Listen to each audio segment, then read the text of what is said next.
Greetings, folks. This is DC Investing. I've reached financial independence, and I talk about topics to help others on their pathway to financial independence. And part of what I try to do on this channel is just to pass on some of the information that I have learned over the years or in my experiences, in hopes that something on these channels will give you some bit of information that will help you on your journey. And today, the topic that I wanted to talk about was stock lending. And on Robinhood, they push stock lending pretty hard. They really try to push you towards that, which is kind of different. I've been a long time Fidelity brokerage system user, and I'd never really come across the stock lending thing on that platform. But with Robinhood, it was just really pushed quite a bit there. And so I was not interested in lending my stocks out and Robinhood, but what ended up happening is I got a margin account at Robinhood, and anytime you have a margin account, de facto, you are enrolled for stock lending. And so over this past year, about half of my stocks got lent out that I had in my margin account. And what happened was it changed the nature of the dividends that I had there. Instead of the favorable tax treatment of either qualified dividends or return on capital that I was expecting, I got the dividends as miscellaneous income. So that's kind of how I learned that my stocks had been lent out. I dug in trying to figure out why. And basically, because I'm a margin account guy, then they can loan out my shares. So I wasn't really happy with that, but in digging, pretty much found out that that can occur on any brokerage that's out there.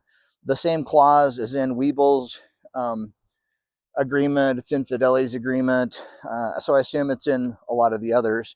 But something I did learn is the difference between Fidelity's stock lending and Robinhood's stock lending.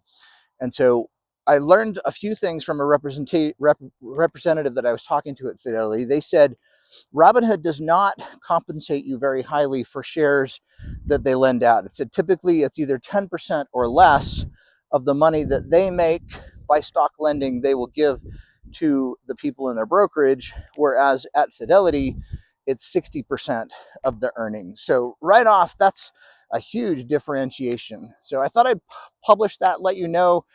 Again, I'm just passing on what a rep told me. But they said when they do stock lending, they will give you 60% of what they earn when they do the stock lending, where is with Robinhood is like less than 10%. So right off, that's a huge difference.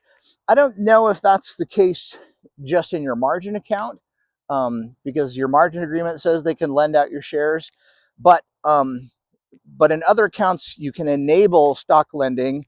And I was specifically interested in not having my dividends changed. And my Fidelity rep said, if you enable this in one of your IRAs, either your Roth IRA or your traditional IRA, then you don't have to worry about how the dividends get paid back to you, because they're already within tax protected accounts. The other thing he said that I thought was really interesting, that he said, because Fidelity knows that there's a tax difference in how your dividends get paid, Fidelity actually compensates you for that difference. And I was looking through their information someplace on the site, and I saw like a 31% increase in the value of what you got paid as a dividend someplace. When I chatted with the rep the other day, he didn't know exactly what the amount is, but they do have that as a policy because they know you get different tax treatment with a qualified dividend than say you would with miscellaneous income. So if shares are lent out across one of those dividend payout periods, Fidelity actually gives you a bit more money to compensate for your shares being lent out. Whereas with Robinhood, I got nothing extra. So that's something really to know. If you want to do stock lending, take a serious look at Fidelity, because number one, they pay you more when you lend your shares out. Two, if you get dividend payments while your shares are lent out, they add a little bit more to the dividend to cover this difference in taxation for how your dividends get paid. So those two things are enough to sway me to say if I ever lent shares out purposely, I would do it at Fidelity versus at a Robinhood. And then the other thing that he said is, if not, there's no guarantee that your shares do get lent out.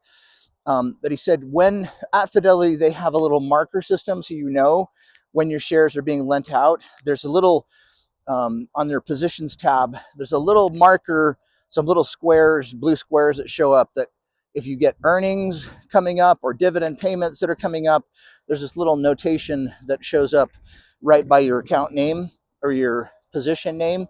He said if your shares get lent out, there will be a little box with an L on it to show you that at this time your shares are being lent out. So I thought that was a great little feature. I haven't tried it myself personally, but I had no idea at Robinhood that my shares were lent out. Whereas with this little L feature, um, then I'll know if they're lent out or not. So I don't really plan on turning on stock lending, maybe in an IRA perhaps, but we'll see if in my margin account I get lent out at Fidelity, because I am planning on trying to do some more margin investing. So anyhow, something I learned, there's a difference between Fidelity and Robinhood on what you can earn with stock lending and also how they handle dividends while you're doing lending for stocks. So I just thought I'd share that with you. Hope that may help someone. Like, subscribe. We'll see you. Bye.